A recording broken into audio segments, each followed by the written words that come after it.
Hi friends, it's been a busy week. Flat Larry and I have been working with the wonderful youth of St. Lawrence Church to build a great outdoor learning environment, or rather to kind of beef up our outdoor learning environment, which means to improve it and make it better.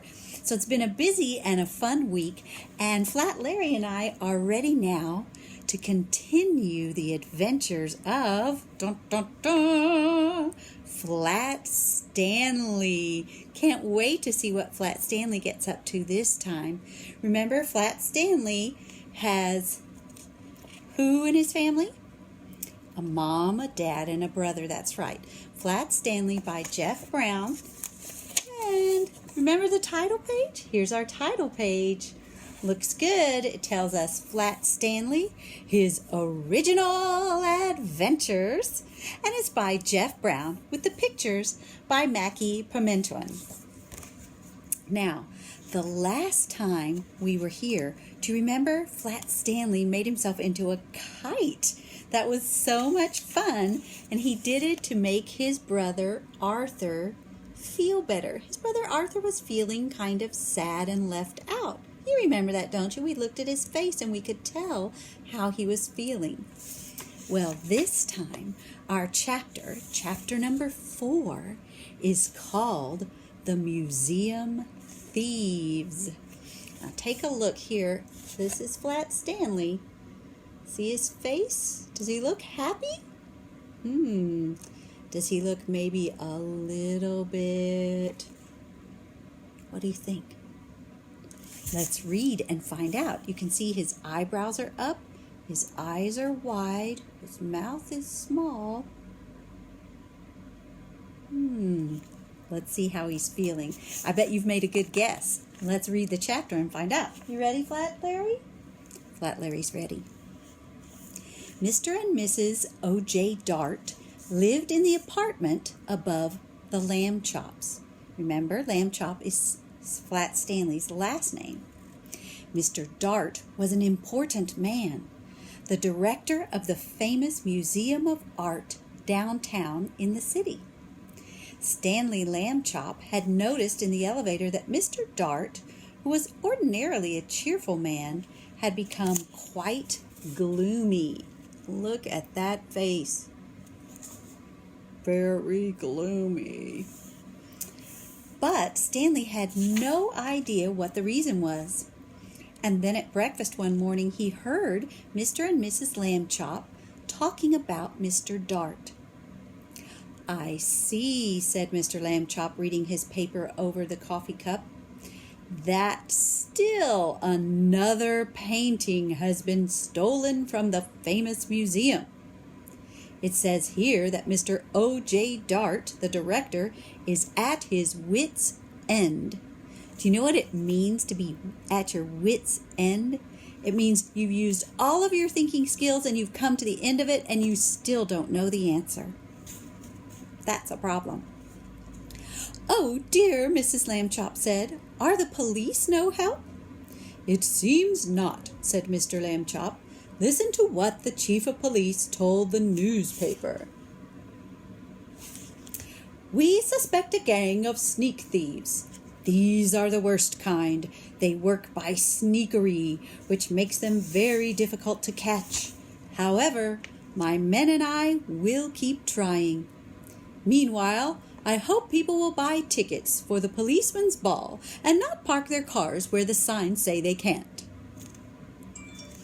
The next morning, Stanley Lamb Chop heard Mr. Dart talking to his wife in the elevator.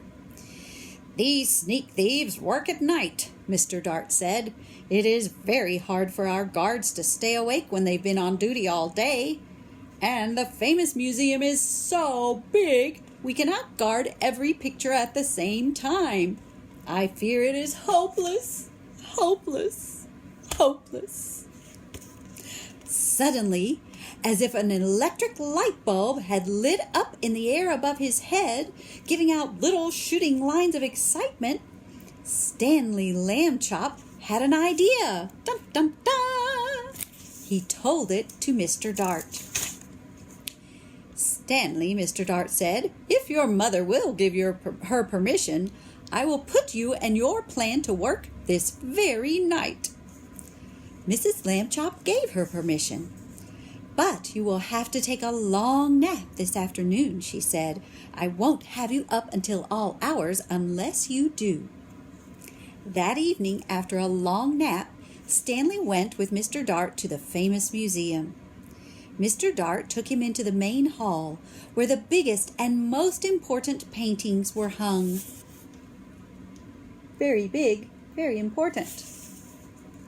He pointed to a huge painting that showed a bearded man wearing a floppy velvet hat, playing a violin for a lady who lay on a couch.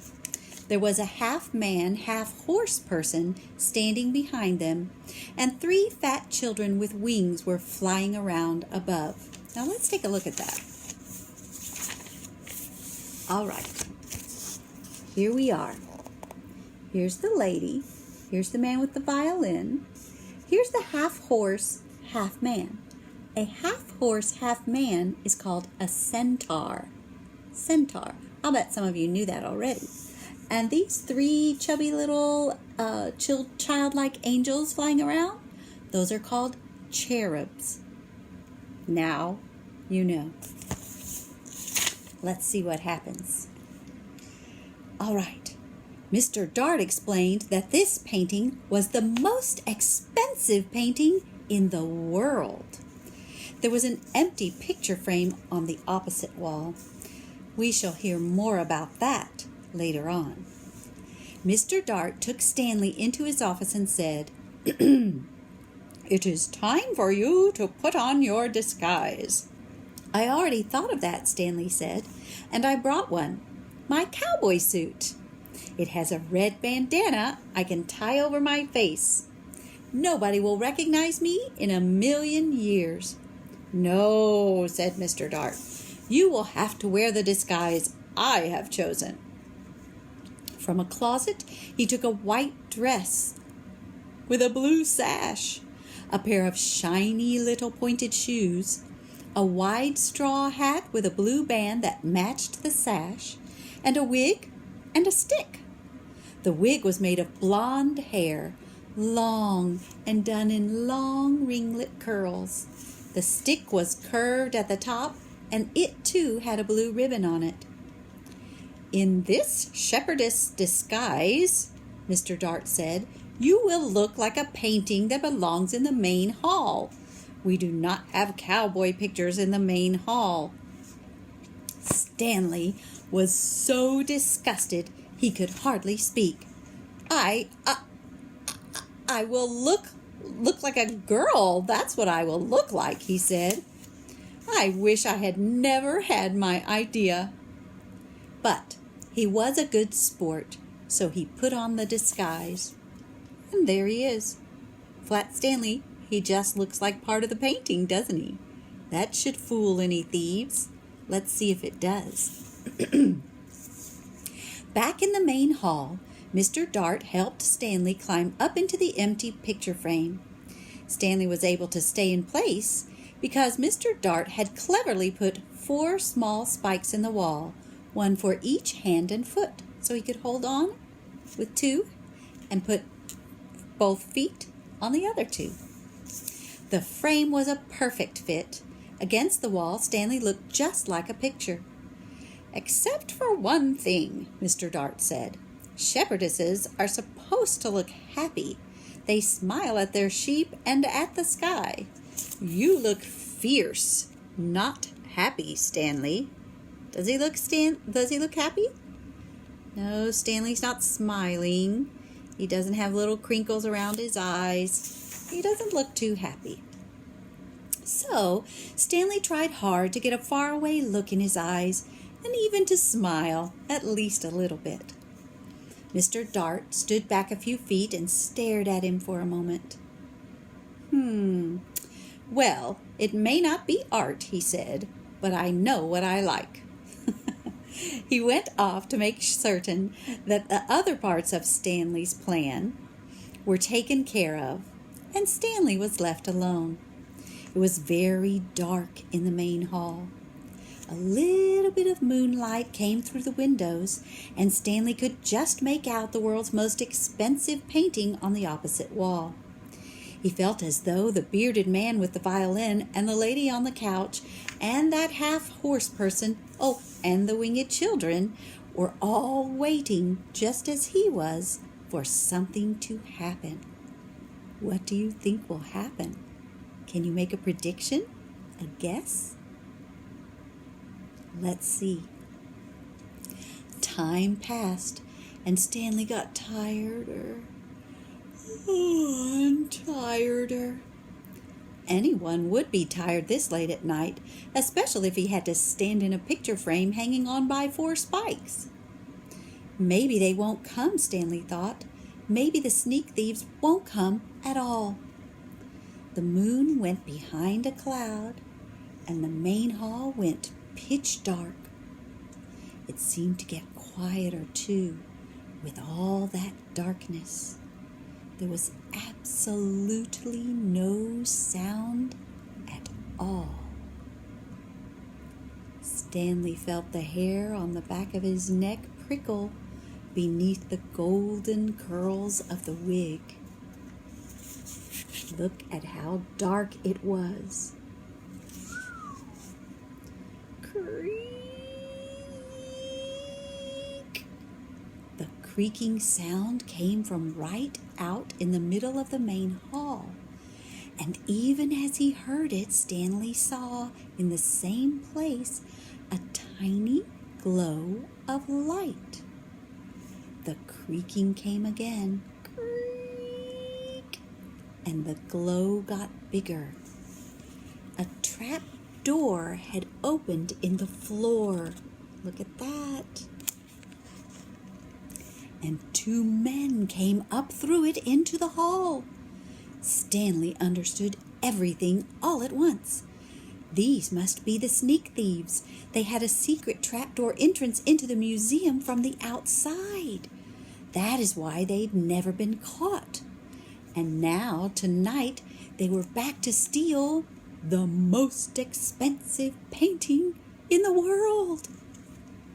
He held very still in his picture frame and listened to the sneak thieves. "This is it, Max," said the first one. "This is where we art robbers pull a sensational job while the civilized community sleeps." Right, Luther," said the other man. "In all this great city, there is no one to suspect us." "Ha ha," thought Stanley Lambchop. "That's what you think." Dun, dun, dun. The sneak thieves put down their lantern and took the world's most expensive painting off the wall. "What would we do to anyone who tried to capture us, Max?" the first man asked. We will kill him. What else?" his friend replied. That was enough to frighten Stanley, and he was even more frightened when he saw Luther come over and stare at him. "This sheep girl," Luther said.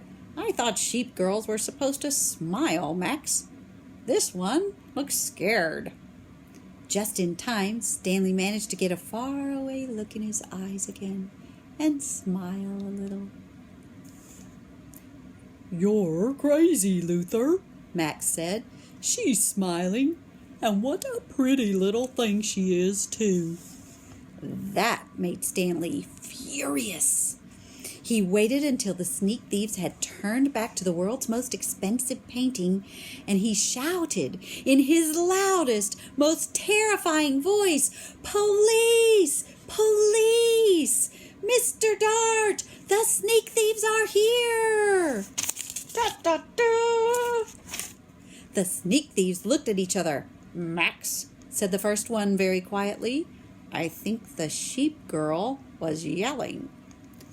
I think I heard it, too," said Max in a quivery voice. "Oh, boy, yelling pictures. We both need a rest."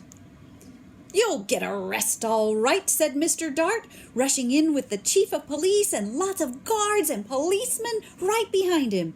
"You'll get arrested, that's what. Ha ha ha ha ha.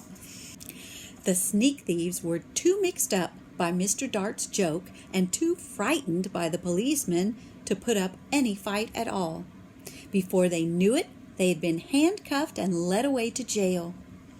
The next morning in the office of the chief of police, Stanley Lambchop got a medal. And the day after that, his picture was in all the newspapers. He was a hero. Hooray for Stanley Lambchop. What a great story. What did you think of that, Flat Larry? I think he liked it, don't you?